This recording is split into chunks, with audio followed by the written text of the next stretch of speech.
sinfully delicious. Once you go deadly, you never go back. Order yours at getdeadly.com. Coffee's so good, it's scary.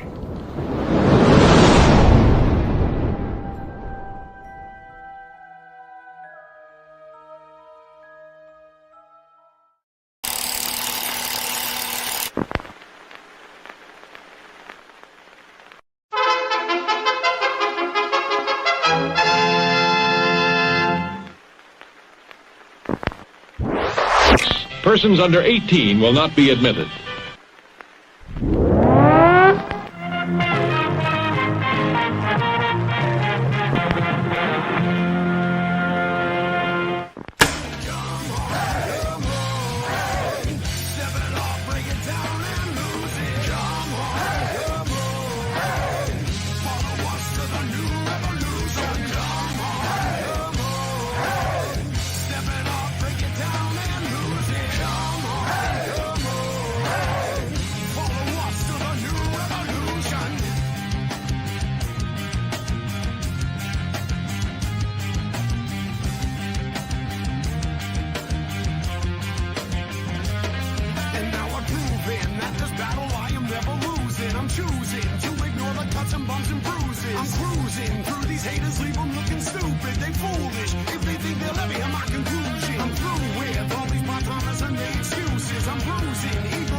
What the fuck are we gonna do now? Get high?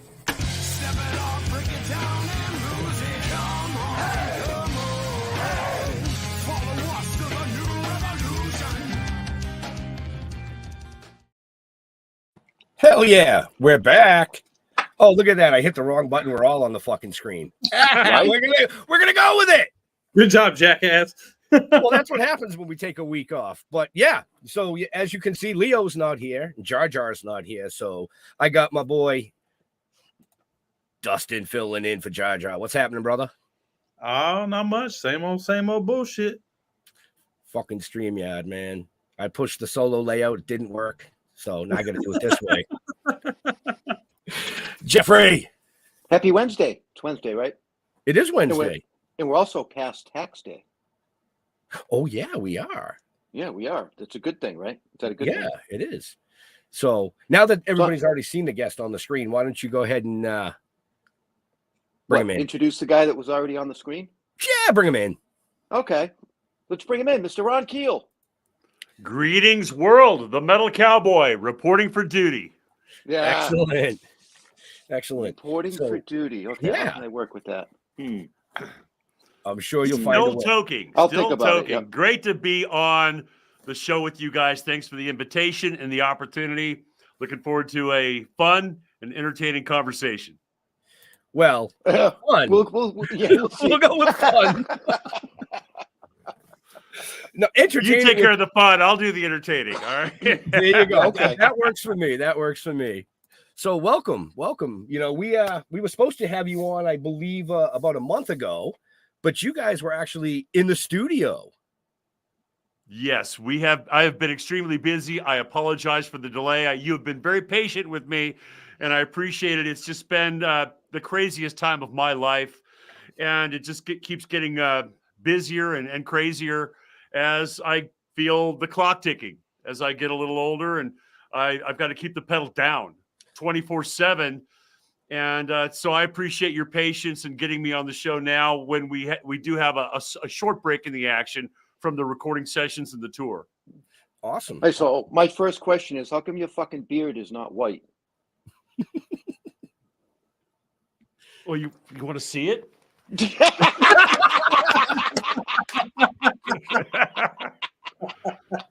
I've been blessed with good genetics, man. You know, I'm really, really thankful. I mean, and not to get all serious off the, out of the chutes here, but we're losing a lot of friends every day in the business, family members, friends, entertainers that are heroes that are my age or even younger that are not with us anymore. So I'm really, really fortunate. I've never had a broken bone. I've got good genetics. I stay in shape. I try and live right, and so I can deliver the product that I'm proud of. At this point in my career, after 40 years in the recording industry, really lucky just to still be standing and talking and singing well and doing what I love to do. Right.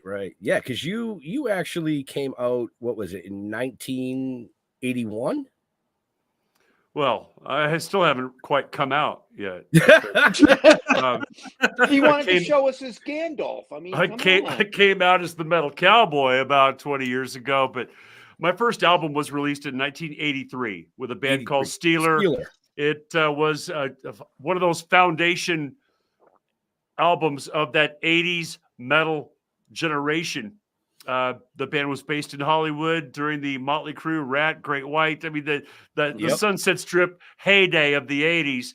And our album came out in September of 83. We just celebrated the 40th anniversary of that release. Congratulations. And that was my first album, my first introduction to, worldwide media and the press and the magazines and all that. But, you realize after a 40-year career, there were 10 years before that where you're paying dues and living on the streets and going through hell and trying to make it. So that first album was certainly a cornerstone of my career and became the biggest selling independent heavy metal record of all time. Really put me on the map, and our guitar player, Yngwie Malmsteen, as well, put him on the map.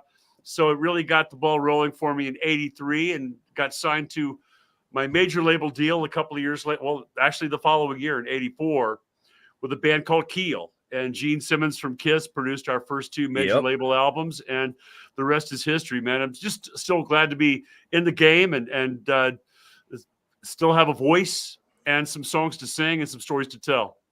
That's awesome. What was it like working with some of these big names like Gene Simmons? That was what I was gonna ask too. It's a great question, and you're gonna get that in every interview, man. And I'm used to that. Let's get it out of the way. I've got my, and it's a true response to that question. What was it like working with Gene? When we got signed, all of a sudden, after all these years of living on the streets and paying dues and starving and struggling, you've got your major label record deal, and the president of the record company presented me with a list of potential producers. And it was who's who of everybody that produced all those classic 80s albums. I mean, Max Norman, Tom Werman, Michael Wagner, these brilliant, genius producers. And Gene Simmons' name was on the list. As a Kiss fan, I mean, Kiss was my first concert. It was a really big part of my teenage years. And to see Gene's name on the list, it literally just popped out and bit me in the face. And I said, Gene, I want Gene, hook it up. So they did. They hooked up a meeting with me and Gene Simmons. You got to realize we were still in the studio finishing our first independent record at the time. This all happened very quickly in 1984, 40 years ago. And we were still finishing up the mixes for the independent album, Late on the Law, when we got the call that to come back to LA, showcase. We got signed, and we didn't have any new music. I didn't have anything to play for Gene that day except a cassette tape of a riff that we had come up with in the studio when we were cutting the Late on the Law record. I'm producing the album, and you've got all the guys, one guy in the bar and one guy in the bathroom, and there's no video conferencing back then. Everybody's isolated. And once we got all the instruments up and running, I said, play something so I can get a blend, of the instruments. And Mark Ferrari, our guitar player, launched into that Right to Rock riff. And I hit record right then and there. I hit record and recorded this as the band starts to come in, drums start playing the groove, bass playing along. A song, it's not even a song. It's just a riff. The guys are jamming literally to this riff. And that's all I had to play for Gene. So we met at the Beverly Hills Hotel I walked up and shook his hand, and we went up to his room. We had a talk about music, and of course, meeting Gene was a surreal experience. After being a Kiss fan 7 years prior, I had been to my first Kiss concert, caught his pick in the air, got his spit in his blood, and he had the flames. And so all of a sudden, I'm in a room with him in a hotel room, and all we had was this cassette tape, no vocals on it, nothing. There's no vocals, just that riff that I recorded in the studio that day. And I started playing it and singing along with "The Right to Rock," and Gene hit stop on the cassette player and says, "Okay, I'm going to produce this record. We're going to start Tuesday." And it was like that quick, man. It was literally, and he took us under his wing. He taught me so much about making good records, about stacking big heavy metal guitars, about singing the harmony vocals, song structures, how the kick beat. One lesson I took from Gene that is most people don't even realize how important it is how the bass drum works with the bass guitar. Those those beats have to be synchronized, and he would watch the kick drum pedal, he'd watch the bass player's hands, and he'd make sure that all those kick beats and bass patterns were in sync and providing the foundation for all the guitars and the screaming vocals. And that, on top of everything else that he taught me during that 2 or 3 year process, even now when I'm in the studio 40 years later making albums, Gene's the little demon on my shoulder going, "Ron, you should do this." And just taught me so much. And really his guidance, his influence, and the fact that the Kiss fans bought that record the day it came out. Really, I mean, because Gene embraced us and gave us his stamp of approval. You got it, The Right to Rock, produced by Gene Simmons. All the Kiss fans bought it. And to this day, a very large part of my fan base are Kiss fans because they embraced Keel in that early stage. We had the biggest selling debut album in A&M Records history in 1985, in January of 85, when that record came out. Really got my career kickstarted. I can never pay Gene enough gratitude and thanks for his friendship and his guidance and his support of me and my music. Yeah, for all our younger viewers out there, I just want to say a cassette is an antiquated item that we used to listen to music on. They're making a comeback. They're making a comeback, man. We're releasing my new album, Keel World, on cassette. And we have a feature on my Patreon page called Cassette Roulette, where I'll take out the old cassettes from the live shows or interviews or whatever, transfer them to digital and share those with the fans. So the cassette revolution is just restarting now. And but yeah, the young people, really, really, really cool story that I can share with you really quick. What is that? What is that? That's a pencil. That's how we used to fix the cassette. Right. That's right. That's right. And I still do that. But there's a whole new generation of fans out there that are embracing this music and still keeping guys like me alive and keeping me in business. They are this music. Let's face it. That's why you play Quiet Riot, Twisted Sister, and Kiss and AC/DC at every major sporting event. Because it's powerful, it's strong, it's got energy, it's got passion, and it resonates with the young at heart. So to see this new generation of fans that is embracing it, enjoying it. I had a fan last week at the Whiskey. We played in LA and Hollywood, back on sacred ground at the Whiskey. And we had these two young people in the front row, Casey and his girlfriend Layla. We've become friends since in the past week. And he's 18, she's 20. They're in the front row singing along with every song, and the music is still having an impact on the next generation. So that means a lot to me. That's awesome. Well, music is forever, so. Right. Some of it is. I mean, and every style of music is going to have its peaks and valleys, whether it's polka or big band music or orchestra music or classical, blues, jazz, rock, metal, country. They're all going to have their peaks and valleys. We had our peak at just the right time in the 80s. And I'm very thankful, really grateful that I was able to live my life from the 60s through the present day and experienced that British invasion of the Beatles and the Who and the Stones in the 60s.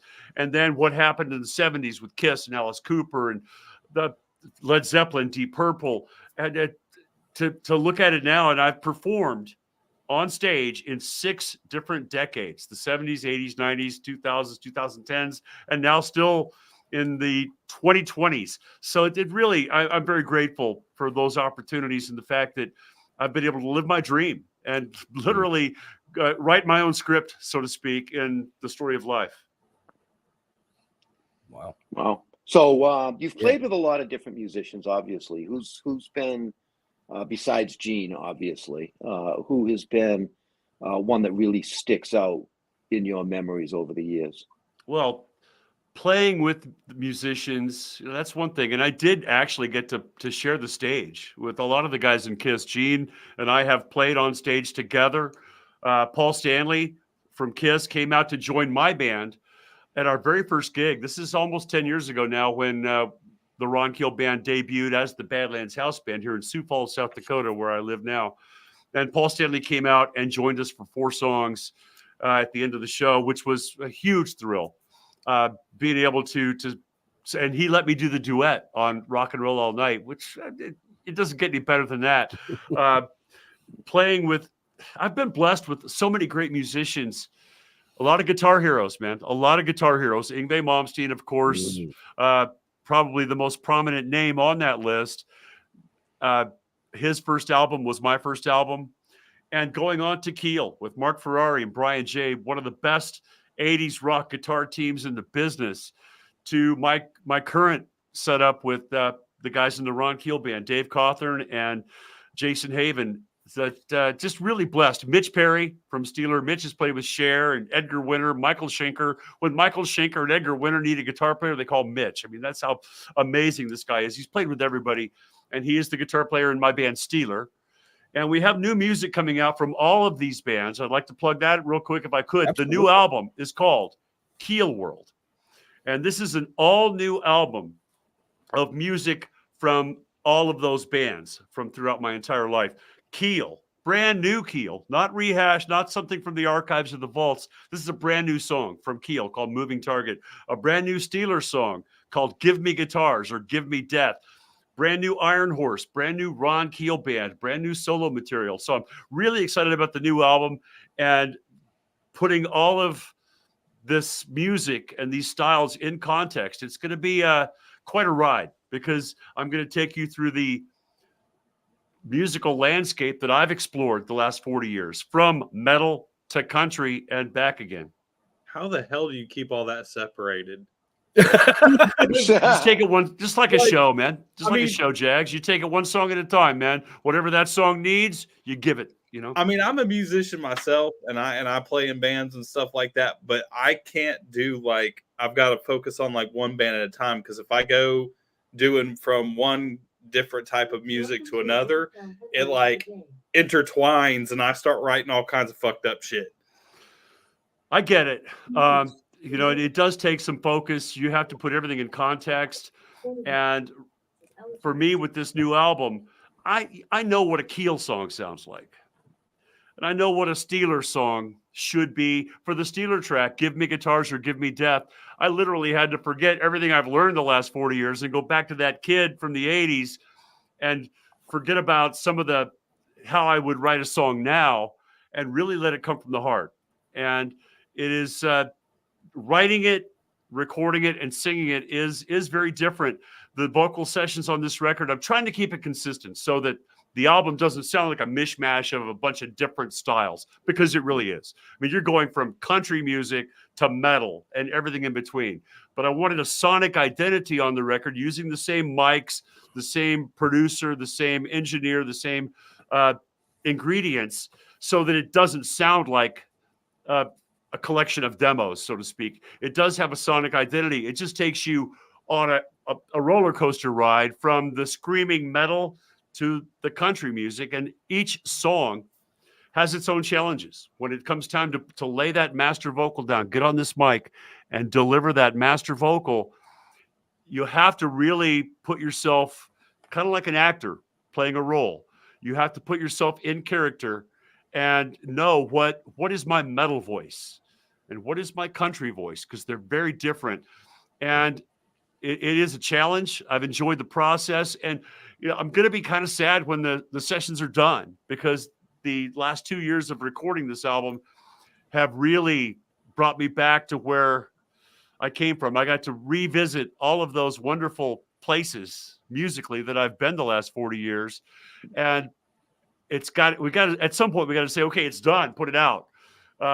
Obviously now we're on tour. Theoretically, the album should come out before the tour starts, but I'm not quite done yet. We're not quite done with this record yet. There's a lot of moving parts, a lot of musicians, a lot of different players sending in files. And now a lot of it's done remotely, where you're sending files back and forth and you're not in the same room together creating the music, which is a totally different aspect of the challenge in making good albums in the modern day. But like I said, Gene Simmons is still on my shoulder telling me what to do. So I've got some great mentors and some amazing musicians surrounding me. So I'm pretty confident that this record is going to be one that I will treasure for the rest of my life. Now, that being said, mainstream, are my metal fans going to love the country shit? Are my country fans going to love the metal stuff? I don't know. I hope that they will listen with an open mind. But really, I make music now to please myself. I realized after selling 3 million albums that there are billions of people who don't like me and don't like what I do. So, okay, that's cool. Yeah, I'll take the 3 million. Right. I'll take the fans that are ready to embrace this music. And the fact that I've been able to cross through a couple of generations now. A lot of the younger Ron Keel Band fans, they weren't even alive when Keel was having our heyday. They're Ron Keel Band fans, or they're Ron Keel fans. And you can't please all of them, but I think that the most important thing is to stay true to yourself and create music that you love. And hopefully somebody will listen. Hopefully somebody will enjoy it. And trying to sell it these days, obviously, that's a huge challenge on top of creating it and making it, Right. releasing it and selling it with our company, RFK Media. So I know the mountain, it's a big mountain, but I've climbed it before. I like the way he did that. I like the way he segues right into other stuff that we Right. already had on tap. So, folks, I mean, if you want to know more about Ron Keel, make sure you check the show notes up above or down below, because all his information is in there. Yeah, so let's just keep going with this. Do you have a potential date for the drop of the album? I've got a couple of potential dates, and either it has to happen this summer before our next big festival date, which is Stadium Rock 80s in Louisville, Kentucky, August 4th with Queensryche. It obviously would be a great benefit to have the album out before the big August run. We've got some big shows in August and September. But if it's not done by then we're going to have to wait till Black Friday. So once it's done, it's done. But I don't have a firm release date. We've already released a couple of singles. Right. The new single, Hard on the Outside, Heart on the Inside, is something I'm very proud of. It's the Ron Keel Band with a guitar-driven anthem that really means a lot to me, which really kind of represents what the Ron Keel Band is all about. It's, if you have to put it in a stylistic box, it's commercial, hard Southern rock. Got a little twang to it, but it's a guitar-driven anthem. I'm really proud of the new song, and it will be something that really characterizes what the Ron Keel Band is all about on this record, because that band can do it all. Ron Keel Band does all of these songs from all of the eras. When we play live, for instance, we open for Queensryche. I mean, we're going to do the heavy shit. I mean, we're going to come out, all guns blazing. When we do a biker event such as the Sturgis Rally, you throw in some of the more Southern rock, American chicken fried rock and roll. And so you tailor the show to the audience. I've always done that. Even back in the day when we were opening for Metallica, you got to throw in the heavy stuff. You put on the leather jacket and you scream your guts out. When you're opening for Bon Jovi, you got to throw in the more radio friendly songs, the chick songs, so to speak. But when you're opening for Bon Jovi, and this, we did the Slippery When Wet tour in front of, Madison Square Garden 3 nights in a row, sold out. And the audience is predominantly teenage girls. So you kind of tailor the song list to those that demographic. So we're able to do that with the Ron Keel Band opening for Queensryche, and we've opened for Dwight Yoakam. And Wow. so you just kind of tailor the set list to that audience, give them what they came for. I'm a firm believer in that. It doesn't compromise my beliefs or my likes, because we don't play any songs I don't like. I will never go on stage and sing or play a song that I don't love. I've reached to the point in my career where I believe I have that right. So every song in any Ron Keel Band show is a song that I know, I love, and hopefully the audience will appreciate that. And now, of course, when we do the whiskey, we just did the whiskey in Hollywood. We did a Vegas show last week, and you've got to throw in the Keel hits that everybody knows and loves. So there were 9 Keel songs in the show. You got to go back to the Steeler days and throw a few of those in there. As I head to South America next month, I'm going to Latin America for the first time in my life. Bucket list thing for me, and I know what the fans want there. Right. I'm going to give it to them. I have no problem pulling those 9 Keel songs and putting them on the set list and giving those fans what they've waited a lifetime to hear and experience. So you've got to give the audience what they want. A lot of it, to me, an album experience or a live show is kind of like watching a movie. You can't have 90 minutes of car chase scenes. You've got to have some dialogue. You got to have some sex scenes. You got to have some. It's a ride. It's an experience. So every live show and every album should reflect that and not just be the same. Unless you're AC/DC, which is totally cool, man. I'm a huge AC/DC fan. Every song can sound just like the last album. I don't give a shit. I'm buying it and I'm cranking it up. True that. So over the years, with all the music you've done and everything that you've done with music, if you could cover one song, what would it be? Oh, I cover them all, man. I've probably had, I think at last count, we've had 17, 18 covers. And there's a cover on the new album. Black Sabbath track called Children of the Grave. Mm-hmm. And a good story behind that.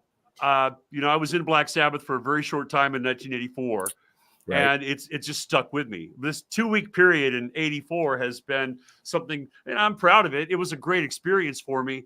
I never toured with them or released an album with Sabbath, but to get to know Tony Iommi and Geezer Butler and hang with the godfathers, the founding fathers of metal, and to be a very small thread in that tapestry that is Black Sabbath has always been a thrill and an honor for me. So a few years ago, a producer in the UK, his name is Michael Sullivan, put together an all-star Black Sabbath tribute project with ex-members of Sabbath and members of the Sabbath family, like Rudy Sarzo, who played with Ozzy, Vinny Appice on drums. Yep. And there was an all-star Black Sabbath tribute called Emerald Sabbath. And he recruited me to sing 3 songs on that release. So I got to cover an Ozzy track, Hole in the Sky, a Dio track, Die Young, and an Ian Gillan track, Trashed. So I got to cover all 3 classic Sabbath singers on that one release. And they were doing a volume 2 and asked me to sing Children of the Grave. And I said, well, I'll do the session for free if you'll let me put this track on my new album, Keel World, to represent that Black Sabbath part of my history. And it's really cool because it's got Bobby Rondinelli on drums. Bobby toured with Sabbath. He played in Rainbow. He toured with Sabbath. Neil Murray on bass, who also played in Whitesnake and Sabbath. And Neil and Bobby both toured with Sabbath, but they never recorded a Sabbath song together. So on my new album, Keel World, the Children of the Grave cover is the first time Neil Murray and Bobby Rondinelli have ever recorded a Black Sabbath song together in the studio. And I got to put my voice on it. And I'm really proud of that. Wow. No, now I got to buy it. Song too. Yeah, that's a now I great really have to buy it. I was going to buy it anyway, but now I really have to buy it. Yeah, it's a smoking track, and like I said, you're going to get metal and country and everything, but you're going to get Sabbath and Ronnie Lee Keel on the same record. So it's I'm schizo, so am I. So I mean, I'm good with that because I listen to everything. I literally listen to everything. From classic to opera to hardcore rap to the heaviest of death metal to country. If it's a good song, it's a good song. It's just that simple. Yeah, and I grew up at a time, Ben, when there were such clearly defined barriers between styles. You could hear Black Sabbath and the Eagles on the same radio station. Yep. And when I was growing up, I just soaked it all in. I thought, well, Take It Easy by the Eagles and Paranoid by Sabbath. I mean, it's cool. I love it. I loved it all. And so there was no prejudice back then against you got to be this or you got to be that. And you got to say this or do that or whatever. And it was a much simpler time when people were much more accepting of different styles, different textures, and there was no prejudice in music back then as there is now. And the metal fans are they're hardcore. I mean, if it's not metal, it sucks, right? And I don't even know what metal is anymore. To me, metal was Priest and Maiden. I mean, Judas Priest, Iron Maiden. Yep. That's the stuff I grew up thinking, well, that's metal. And even with the new wave of British heavy metal with Def Leppard and so forth. Def Leppard was metal to us in 1980. So now all of them are on the classic rock channel. Exactly. I grew up playing classical music. I was classically trained in school, playing the classics from the great composers of 500 years ago. And then the blues and jazz. And, to me, it was all just different items on the menu, and I want to chew on all of it. Right. I was listening to the classic rock station the other day on the way to work, and they had Slipknot and Korn on the fucking classic rock station. And I was like, oh, my fucking gods. What the hell just happened? Go figure, man. I mean, and you're going to hear all of that on my station, KRFK Radio. Right. KRFKradio.com. We have our own station, which I'm extremely proud of.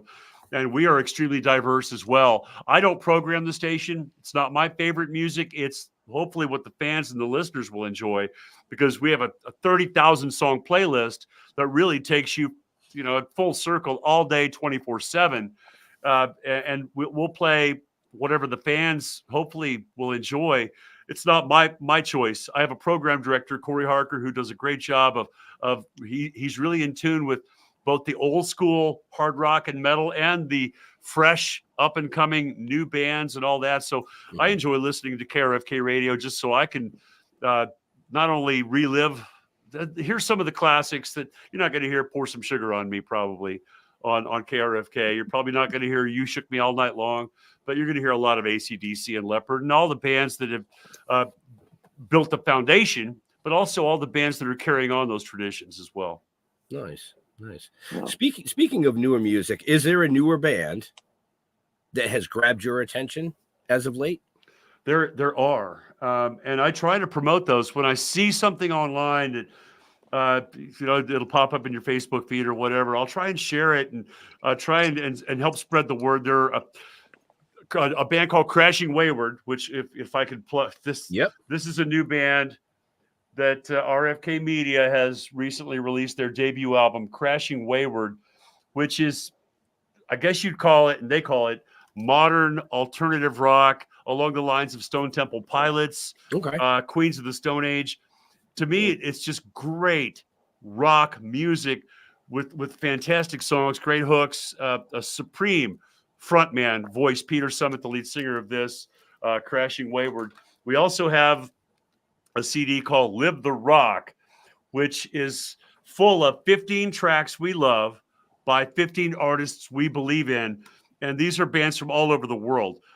Talk about Night Stinger from Brazil. These guys are fantastic. Great 80s, classic kind of 80s style rock band from Brazil. Deirdre from Phoenix, Arizona, who opened up for us in Vegas a couple of weeks ago. Snakebite from Germany. And Sisters Doll, great band from Australia. So we tried, we could not sign all these bands to the label. I just don't have the time to invest into each project. So we put them all together on one album called Live the Rock. And it's got my band, Ron Keel Band, and The Fifth as well. And Don Jameson, the heavy metal comic. I actually have that album. Oh, thank you. Thank you, Ben. I appreciate that. When I saw you in New Hampshire, that one. Thanks for bringing that home, man. Yeah, we're very proud to. You got to keep supporting the new music, man. You gotta water the plants. You got to feed the crops, or we're all going to starve. You've got to support new artists and new music. Keep your ears open. That's one thing that hosting my own radio show has forced me to do.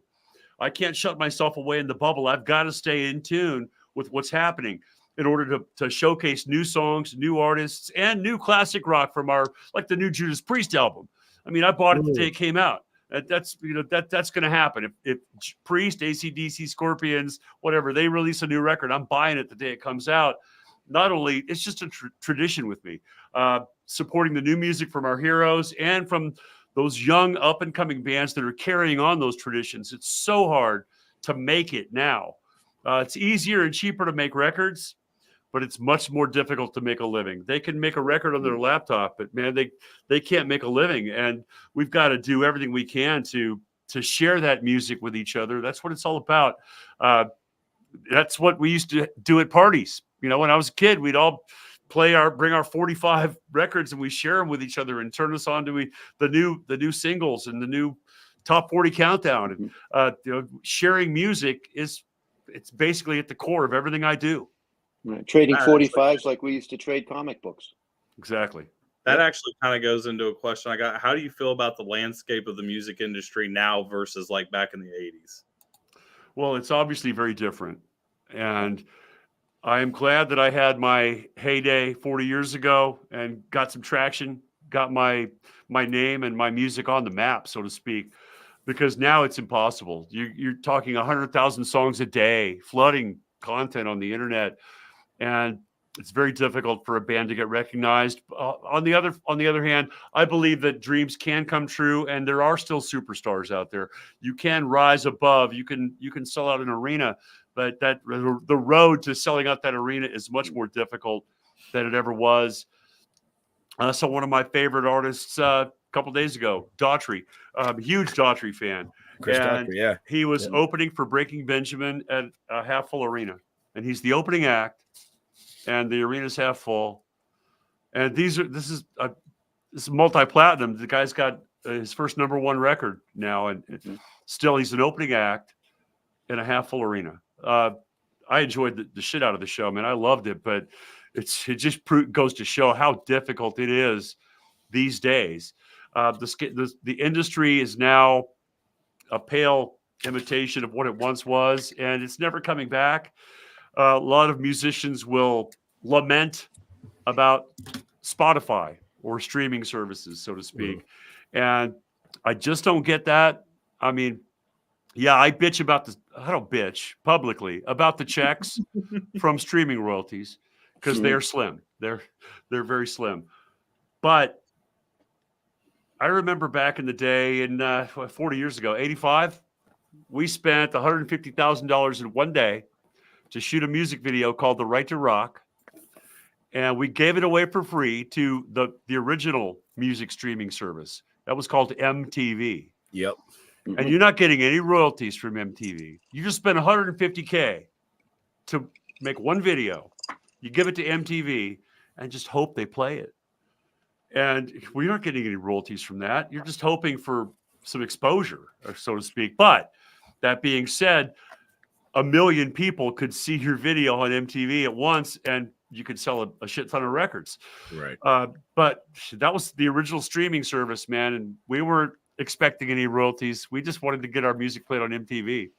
And I think what we're lacking right now in this world is, I mean, you got American Idol, okay, great, Yahoo. We're missing the new American Bandstand kind of a show, where every week you can bring different new artists and put them on stage and get them in front of people, get them in front of an audience. That doesn't exist anymore. You're right, Jeff. And that was a big influence on me in the 70s when we had shows like, there were just a few. American Bandstand was one of them. Don Kirshner's rock concert. Yes. There was a show called In Concert that was on at midnight on Friday night or something. And I would stay up late to watch Black Sabbath and Aerosmith. And the first time I saw Ted Nugent, Aerosmith, Sabbath, I saw Sabbath do Paranoid on one of those late night rock, Don Kirshner's rock concert or something. I was hooked. Right. And now there are so many ways to get music that you've got options. Back then we had no option. You're going to stay up late on Friday night. You're going to watch In Concert. So you can see Kiss or Aerosmith or Ted Nugent or whatever. Nowadays, just click on it. Go to YouTube and search, rock, metal, whatever. You're not going to find the good stuff. Right. Because Well, they've shifted. Everything seems to have shifted from, bands and groups to individuals. American Idol is all about individuals. The Masked Singer is all about individuals. All of those new shows that are very, very popular. Yeah. You Good know what I point. mean? Where's the bands? I Good want to point. see the bands. And Where's even the now, show with the bands? the word band doesn't mean what it used to mean to me. I mean, No. Ron Keel Band is that. It's a band. It's a family. It's a group of guys that will leave bullets for each other. It's not like a side project where everybody's in 7 different bands like they are now. I've always been a band guy. I like having my street gang. Everybody else's back. We're all in this together, all for one for all, that kind of thing. I mean, it just doesn't exist a whole lot anymore, where the parts are interchangeable, even from bands that are touring with one original member. And we don't have to get into that, but it's not like it used to be, and it never will be. I mean, we're not going back to the horse and the covered wagons, man. We're going to drive sports cars. It's just the way it is. The guy who built wagons for a living is out of work, and I'm glad that I still got a job. So I wanted to ask you about mixing genres. Okay. And I'm just going to give you like my opinion. Linkin Park. Okay. Mixed rock and rap, in my opinion. Okay. They did it fantastically. You've got Southern rock, country music mixed with metal. Fantastic. It took off. Do you have a favorite of yours, or if you would like to see two kind of genres get mixed together? I've really, Jeff, try and concentrate on my own music. And if I hear something I like, I know I like it. Like this Crashing Wayward record. I mean, I don't know anything about modern alternative rock. It's not my wheelhouse, but I heard this record and thought, this is great music. I love it. From my own personal standpoint, mixing genres is what created the metal cowboy. I mean, it's two different sides of the coin. I was on tour in the 90s for about 7 years straight, really, really grinding on tour with a country band. And we were doing the military bases throughout Europe, entertaining our troops on various military bases throughout Europe and the Mediterranean. And at the end of the tour, I was burnt out, man. I was just done. And I'm tired of the musicians bitching about the food or the hotel or, how much are we getting paid? You play a military base in the middle of nowhere for 27 people, but these are our troops, man. You'd fly to Suda Bay, Crete, I mean, in the middle of nowhere. And it was a thrill to entertain those people. And I just got tired of dealing with all the bullshit. So I decided to stay in Italy. I'm just going to stay. And I did. I stayed for a year and lived in Italy, in Sigonella, Sicily. Drank a lot of wine, ate a lot of pizza, rode horses on the beach. And I thought I was done. And then after about 3 weeks, I got the itch to play and sing. So I went into this little bar in Sigonella, Sicily, and did an acoustic show on a Sunday night. And the bar owner, little Italian lady, Mama Elio, she came up to me after the gig and said, "You're wonderful. You el voce." They love the voice in Italy. "You el voce. We want you to put a band together. You sing here 3 nights a week, and we pay you $1 million a week." I go, $1 million a week, really, to sing in a band? Well, it's $1 million lira, which was about $600. Anyway, I said, all right. So I put a band together, and we were the house band at this pub in Italy for about 6 months. And it was such a liberating experience. I was able to play country music and metal at the same gig. We would just literally just mix it up, and the audience loved it all. They just wanted to hear the voice and have fun and party and see the crazy American jumping around with the headset mic, dancing on the tables and playing and singing. So I wrote some songs while I was there. And this finally, all good things must come to an end, right? I had to come back to America. My visa was going to expire. So I went into the studio there in Italy to record the songs that I had written while I was there. Kind of a audio scrapbook of my my year in Italy. This is the stuff I did. This is just a souvenir, basically, for me personally. And after we got done with the session, I took the CD into the bar where we were playing. And I handed it to the bartender. I said, hey, man, put this on the system, right? And he puts it on the system. And I'm sitting there with a bunch of U.S. Navy guys. These are our Navy servicemen. They're all having a beer after, with me after they got off work or whatever. And the guy on my left says, man, that's good country music. I like that. And the guy on my right says, that fucking rocks, man. That's awesome. And this guy thinks it's country. And this guy thinks it's rock. We got something here. We've got something here that it's a hybrid. It's the storytelling of country music, the way the songs are built around the voice and the melody and the stories you tell, but with screaming guitars, thunderous drums, powerful music behind it. And you put it all together, and a lot of people call it Southern rock. Like you said, for lack of a better term, it's hard rock with a twang. Right. But that's how I became the metal cowboy. Right then and there, I realized I've got something here. This is who I am. This is what I want to do. And my musical style really hasn't deviated from that session till this day. Some of it's twangier than others, and some of it's more aggressive or more powerful than others. But it all fits under that same umbrella. Well, there was a reason why I asked that question, because a few years back, I was introduced to a new band. They've been around for a little while, but it was a mixture of metal and Celtic. And that's Blackmore's Night, Richie Blackmore. Yeah. All right. I don't know if you followed what he's been doing with Candace Knight. I call it, it's Celtic rock. It's Celtic metal. Yeah. Yeah. Yeah. And it's fantastic and one of the best mix of genres that I've ever come across. That's a great call, man. And I love it when people can do that. And obviously Yngwie was the one who really brought neoclassical metal into the forefront and combined Bach and Paganini and so forth with the electric guitar. So I do appreciate and respect that.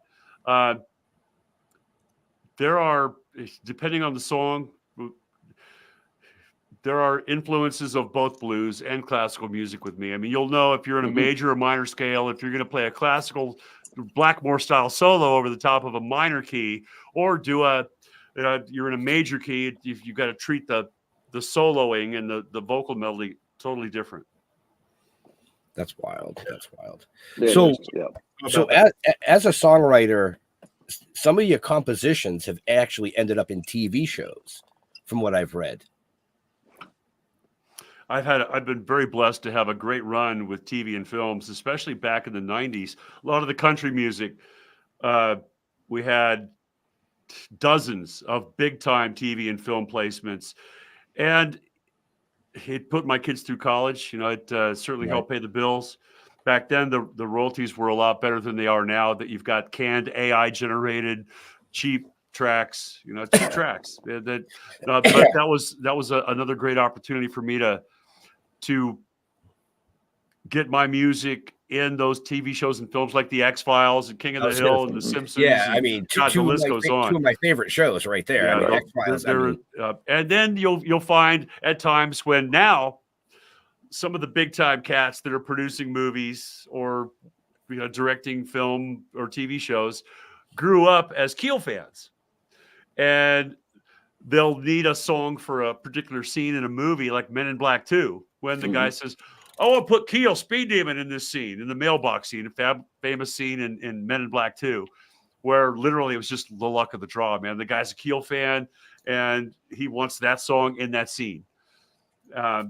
It still happens to this day, and working with some people in TV and films that grew up as fans, and now they're important people in the business that have continued to throw me a bone every now and then. So I appreciate that. Nice. So you brought up AI. What are your personal thoughts on AI? Wow, it's here, man. It is what it is. It's the same, just like the guy who built covered wagons for a living when Henry Ford kicked his ass. I mean, it is what it is. It's here. It's not going anywhere. Is it a benefit or I mean, dude, a lot of us are out of work because not me, but my sister was a travel agent, and she had a really successful business as a travel agent. The internet comes along, and now we just book our own travel. Right. It's an obsolete industry. Right, the guy who right. used to pump your gas, you used to go to the gas station, and there was a guy there, an attendant who pumped your gas for you. He's done. He's not pumping any more gas. It's progress. It is what it is, man. And you know, I can't control it. I could bitch about it, but I choose not to. Like I said, I'm very thankful that there's a lot more behind me than there is in front of me. I'm 63 years old. I've had 40 years of wonderful experiences and great music and friendships, and seen all my dreams come true. I feel, you know, I don't know what the next generation is going to embrace or enjoy. And the fact that technology's always been my friend. I mean, I like electric guitars. If we're for electricity, we wouldn't have electric guitars. So I appreciate electricity. You know, where does it stop? I mean, the internet, has it helped or not? Right. I don't know, man. I think millions of people saw Aerosmith on Don Kirshner's rock concert, and now 3 people might see my interview on your show. I mean, I don't know. Oh, well, no, there's more than 3 up there right now. Okay, well, I hope so, and I appreciate that. But the audience is so divided and so segregated now that we don't have multiple. We only back then you had Circus Magazine, Cream, Hit Parader, those TV shows we talked about, or you're going to see a show at an arena at a concert tour. Right. Now you've got so many more options for entertainment. And we could bitch about it all we want, but it's not going anywhere, man. The internet's probably going to stay here until the power grid fails. Pretty much. Yeah, pretty much. Pretty much. I mean, you know, I'm basically your age. So, I mean, it's like, you know, video games. These kids today, they have no idea what Pong was all about. Yeah. You know what I mean? I mean, seriously. Or football or, you know, actual sports, you know, whatever. You know, I mean, to race a car, we had to take a static cling thing that would stick to the TV so you could follow the track. Yeah. You know? Well, you know, I know a lot of people lament about the state of things, and I miss the old days and all that, man. I miss a lot of shit. I miss my mom and dad. I miss I miss a lot of stuff. I miss my hair. You know, but I mean, up here or down here? Well, up here. But missing stuff. I mean, the memories are still there. The music's still there.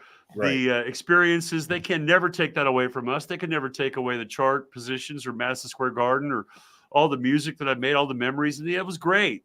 I look forward to making new memories tomorrow and doing another song and doing another show and making a new album and making a new tour. My windshield is still a lot bigger than my rearview mirror. Every now and then I'll do a social media post going 40 years ago today, Keel had our first show, or 40. It's celebrating the 40th anniversary now of a lot of accomplishments. So I got to be cognizant of that, but a lot of it slips by and go, wow, man, yeah, because I'm really focused on the road ahead. If you take your eyes off the road, you're going to crash. And I plan on finishing strong. I'm gonna make it to the end of the line, and I'm going to finish strong. I like to tell people that, you know, forget about the past. The past got you to where you are. Focus on the future. Mike Ditka said, "You live in the past, you die in the past." That's correct, and I get that. You know, I get that.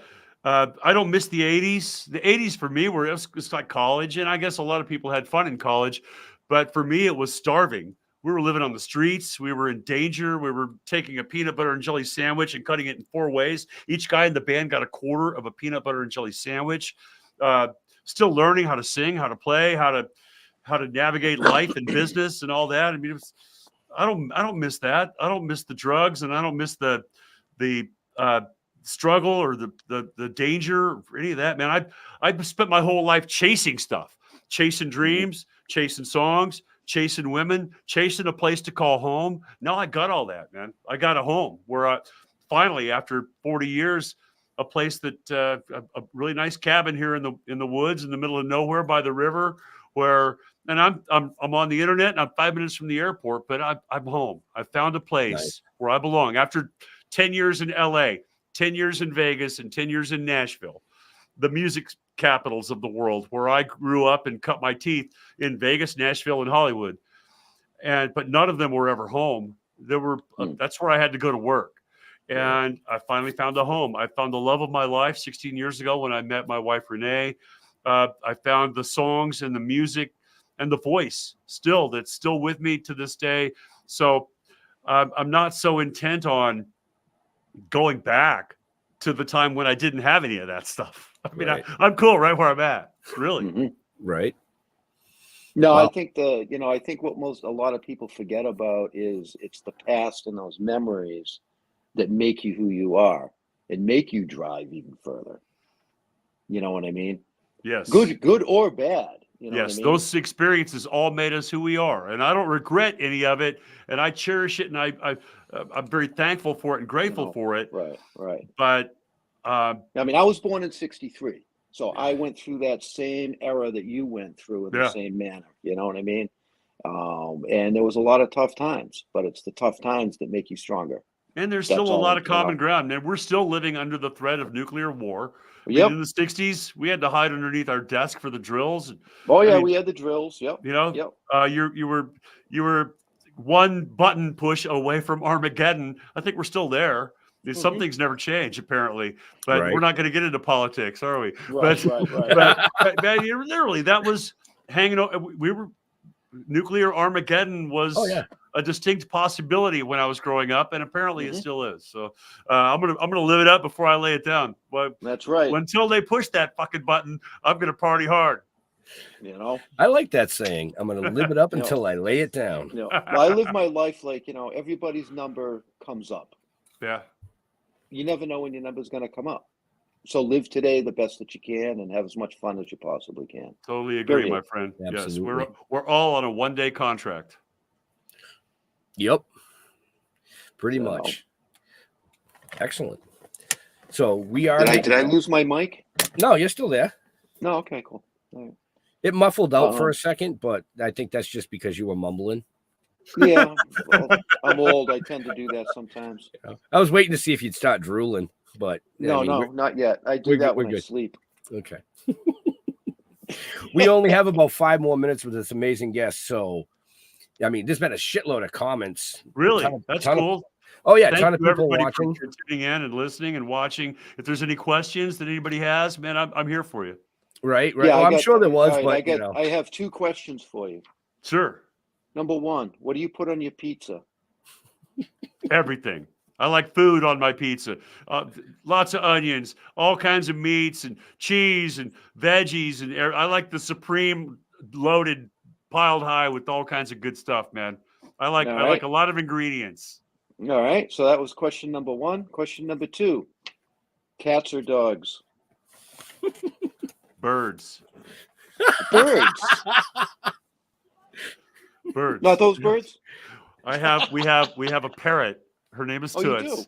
do? And she is one of the best friends of my entire life. She's 20-something years old now. I should know this. I feel bad, but my wife picked her out as an egg, and she is literally one of my best friends. She's a parrot. She's African Senegal, and very intelligent, very communicative, very sensitive to the emotions. I mean, she'll talk to me. She is absolutely amazing. I also have a tarantula. Always been a tarantula guy, because being a road musician, you could throw 10 crickets in there and head out on the road and come back in a month and she's fine. So very low maintenance. For $1 a month, you can have your tarantula pets. But we don't own any dogs or cats. That's an emotional investment that I'm not sure that I will ever have again. I've had a couple of dogs and cats that were like best friends to me. Mm-hmm. And when they passed, it is heartbreaking. I am doing a benefit in Sunbury, Pennsylvania, July 27th, Rock for Rescues, which is rescue animals, which is a wonderful cause. And I will take my music, my songs, and try and help raise awareness and money for this great cause. But I'm probably not bringing any dogs home from that event. Very cool. Very cool. No. Okay. No, that's a good, honest answer. Yeah. I like that. Now, how long will a parrot live? Don't they live like 80 years or something? This parrot should live to be 35 or so. So she's still got some years left in her. Okay, good. I hope she outlives me, man, because I'll be heartbroken. Well, that's the hardest thing about having a pet. Exactly. Right? It is. And, I've always been a nomad. And very, very difficult to. It's hard enough having a wife and a bird, much less that emotional investment in a dog or a cat. But certainly, I know how important these pets are to your family. My bird is the same way for me, and certainly understand that. I've the longer we live, the more we lose, and that's a line from the new song, "Heart on the Outside, Heart on the Inside." It's a line that means a lot to me. Which, as we grow older and lose more friends, pets, whatever, it really rings true. The longer we live, the more we lose. That line and lots more lyrical statements can be found in the new single, "Hard on the Outside, Heart on the Inside," on the YouTube channel and at ronkeel.com. I like that little plug right there. Little plug. Gotta do it. Take care of business. Right. Take care of business. Jags, you've been very quiet tonight, but do you have a question for our amazing guests before we wrap this show up? I pretty much asked the ones I wanted to ask. So you guys covered most of the shit that I had in my head anyway. Yeah, I get going and I tend to flap the jaws. I'm sorry. No, that's a beautiful show. I mean, we actually prefer those styles of shows because you're comfortable enough to just let things go. Yeah. About 2 years ago, I got to interview the drummer of Godsmack. And I think I only asked 2 questions in an hour and a half interview because the rest of it, he took it and just fucking went with it. I was like, hey, I don't care. I think everybody was here for him, not me. Most drummers are like that because when we interviewed Vinny Appice, he did the same thing. I think we asked 2 questions. Yeah, I only asked him 2 questions, and he just went with all these stories of Godsmack. I was like, shit, cool. I was happy. Just listen to it. Yeah, I appreciate the opportunity to just let it out and be myself and share some of these topics and stories with you guys. So thanks for having me, and I've had a good time. Hope your audience has enjoyed it as well. Yeah, I mean, like I said, there's been a ton of questions. Well, not questions, a ton of comments. There was a couple of questions, but I missed them because you were in the middle of something, and I won't interrupt a guest. Nope. Not when they're on a roll like that. Let them go, man. It's all good stuff. Thank you again. I have one final question before I close out the show. Dead or alive, somebody that you have never performed with that you would love to. You mean as an opening act or a duet partner? Duet partner. Ann Wilson from Heart. Nice. I mean, the greatest female rock voice of all time, in my opinion. And I just heard today on Metal Shop a new duet she did with Disturbed. Have you heard this track with Ann Wilson and Disturbed? But I heard about it. My God, highly recommended. David Draymond, obviously a fantastic singer, great guy. Had a chance to work with him, but I any opportunity to collaborate with any of your heroes is a true honor. Right. And like I said, the chance to share the stage with Paul Stanley from Kiss, and to open for Bon Jovi on the Slippery When Wet tour. I've opened for Aerosmith, Van Halen, Bon Jovi.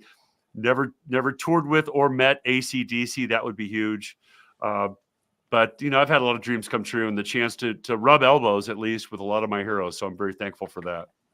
Awesome. So on that note, folks, I'm going to wrap the show up. We're going to start with Ron.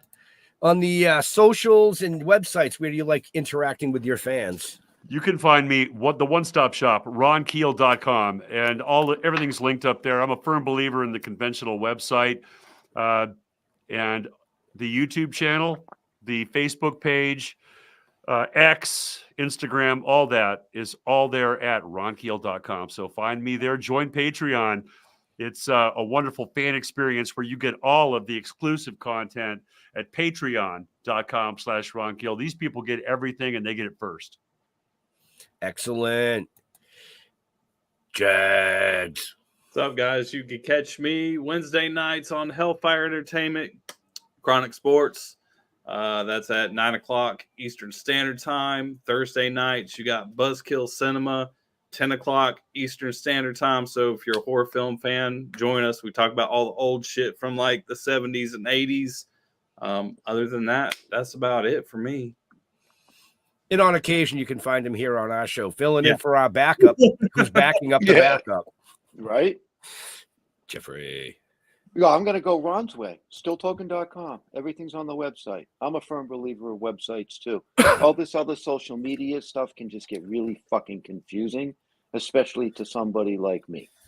So stilltoken.com, or if you're on Facebook, just go to Token with the Dead. And don't forget, go to Amazon, Barnes & Noble, or there's a link on our website. Our novel is out. Make sure you go pick it up. Don't be a boob. You done? I think so. Okay. So, no, man, we want to thank Ron for coming out and hanging out with us tonight, telling us some kick-ass stories. I hope you guys enjoyed it. Everything you want to know about this amazing gentleman is in the show notes, up above, down below, depending on where you're watching or listening to us. But to all our veterans and first responders, we want to thank you for doing what you do so people like us can do what we do. Stay safe. We'll see you next week. We're out of here. Peace.